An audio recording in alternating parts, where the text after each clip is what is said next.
ಶರಣು ಶರಣಾರ್ಥಿಗಳು. ನಾನು ನಿಮ್ಮ ಪ್ರಭಯ ಸ್ವಾಮಿ. ಪ್ರತಿ ಶನಿವಾರದಂತೆ ಈ ಶನಿವಾರವೂ ತಮಗೊಂದು ಒಳ್ಳೆಯ ಸಂಚಿಕೆ ತಂದಿದ್ದೇನೆ.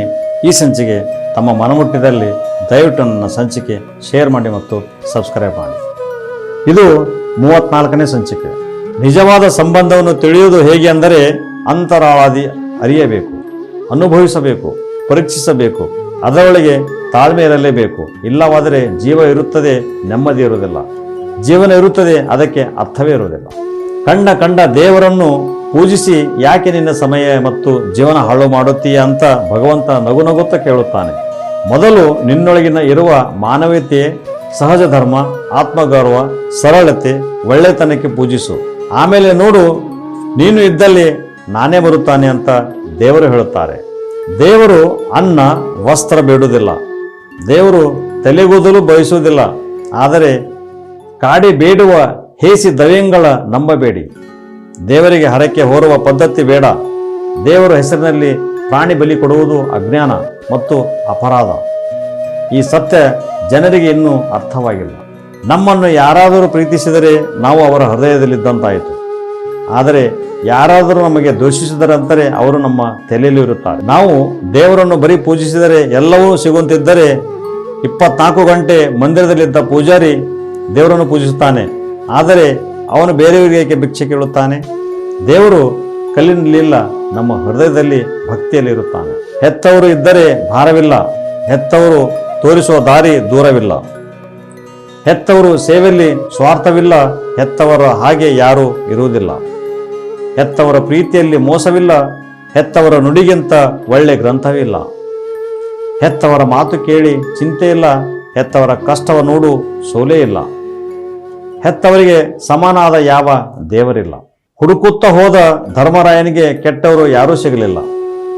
ಎಷ್ಟು ಹುಡುಕಿದರೂ ಕೌರವನಿಗೆ ಒಳ್ಳೆಯ ಮನುಷ್ಯನೇ ಸಿಗಲಿಲ್ಲ. ನೋಡುವ ದೃಷ್ಟಿ ನಮ್ಮ ವ್ಯಕ್ತಿತ್ವವನ್ನು ದೂಷಿಸುತ್ತದೆ. ಎದುರಾಳಿಯನ್ನು ಸೋಲಿಸಬೇಕು, ಒಗ್ಗಟ್ಟನ್ನು ಮುರಿಯಬೇಕು ಎನ್ನುವುದಕ್ಕಿಂತ ತಾನು ಪ್ರಬಲವಾಗಿ ತಮ್ಮಲ್ಲಿನ ಒಗ್ಗಟ್ಟನ್ನು ಹೆಚ್ಚಿಸಬೇಕು. ತನ್ನ ಧರ್ಮದ ನೆಲೆಗಟ್ಟನ್ನು ತಡಿತಗೊಳಿಸಬೇಕು. ಬರೀ ವಿರೋಧ ದ್ವೇಷದಿಂದ ನಾಶ ಅಷ್ಟೆ. ಎಲ್ಲೋ ಹುಟ್ಟುವುದು, ಎಲ್ಲೋ ಸಾಯುವುದು, ನಡುವೆ ಯಾರ್ಯಾರೋ ಬಂದು ಹೋಗುವುದು. ಬಂದವರು ನೆಲೆ ನಿಲ್ಲದೆ ನಡೆಯುವರು, ಕೈಬಿಟ್ಟು ಹೋಗುವರು. ಬಿಟ್ಟ ಹೋದವರು ನೆನಪಿನಲ್ಲಿ ಕೊರಗುವುದು. ಆ ನೆನಪುಗಳು ಮತ್ತೆ ಹೊಸ ಕನಸಾಗಿ ಚಿಗುರುವುದು. ಆ ಕನಸುಗಳೇ ಜೀವನಕ್ಕೆ ಮತ್ತೆ ಸ್ಫೂರ್ತಿಯಾಗುವುದು.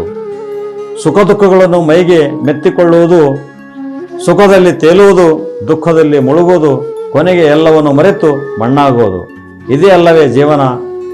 ಇದನ್ನು ಬಿಟ್ಟು ಬೇರೆ ಏನಾದರೂ ಇದ್ದರೆ ಅದು ಸಂಜೀವನ. ಒಂದು ಕಾಲದಲ್ಲಿ ಮಂತ್ರಗಳು ಕೆಲಸ ಮಾಡುತ್ತಾ ಇದ್ದವು. ನಂತರ ತಂತ್ರಗಳು ಕೆಲಸ ಮಾಡಲು ಪ್ರಾರಂಭಿಸಿದವು.